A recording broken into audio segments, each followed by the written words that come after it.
او څو کاله خواري ده بیا به زمونږ د کور انګړ هم د کلي د نورو کورونو غوندې ښکلي وي. ما ته دا کاغذونه د جلاوطنۍ خطونه ښکاري. زه په دې پوهه نشم چې په روپیو به د دې زړه د ویرانۍ سودا څنګه وکړم.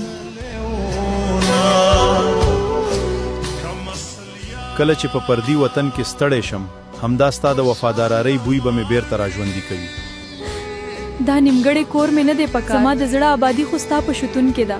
ما مه پرېږده مسافره. مې مخکې روان دي زړه مې په دې کوڅو کې د تل لپاره پاتې شو. خدای په امان زما کلي خپل کور نه یوازې د خپل کور نه د ټول کلي د تورو تمبو رڼا وه. الله دې مل شي. تاسو د خوښې شمیره په دې وخت کې بنده ده. په مسافرۍ کې د بخمان په کوټه پولیسو چاپیه وهلې ټولې بوتلل د بختي رحمان هیڅ پته نشته.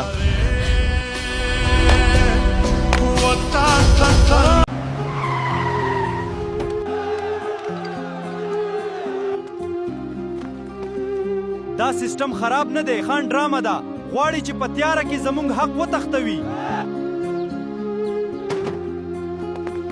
ځوانانو سکرینونه پرېږدئ اصلي ووټونه مو غلا کیږي دروازې بندې کړئ.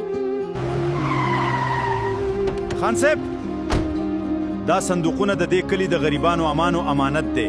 نن به یا دا صندوقونه پاتې کیږي یا به زما ساه.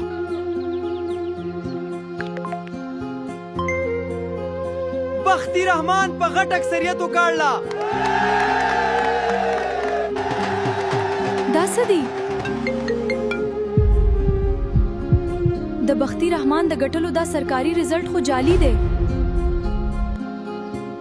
ملګرو راته ووایي د چا مینه او قرباني مو ډېره خوښه شوې. که زما مینه خوښوي اکاونټ فالو کړئ او که زما مبارزه خوښوي نو لایک ولې. بل ښکلي کمنټونه پرېږدئ او بختي رحمانه نن دې حالت نورم خراب ښکاري. زیباګله بدن مې ډېر کمزوري شوی دی. ستا ناروغي ما ډېره غمجنه کړې ده. مه ژاړه انشاءالله ښه به شم. سلام علیکم. د بختي رحمان د حال پوښتنې ته راغلی یو. وعلیکم سلام مننه چې راغلی. بختي رحمانه اوس دې څنګه احساس دی؟ لا هم کمزوري یم خو ستاسو دعاګانو ته اړتیا لرم. زیباګله مه خفه کېږه خدای مهربان دی. زه یوازې د هغه د روغتیا دعا کوم. مونږ ټول ستا لپاره دعا کوو.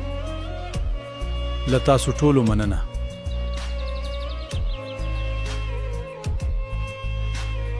اندېښنه مه کوئ درمل به اغېز وکړي. الحمدلله دا ښه خبر دی. ستاسو د دعاګانو او پاملرنې مننه. الحمدلله اوس مې زړه آرام شو.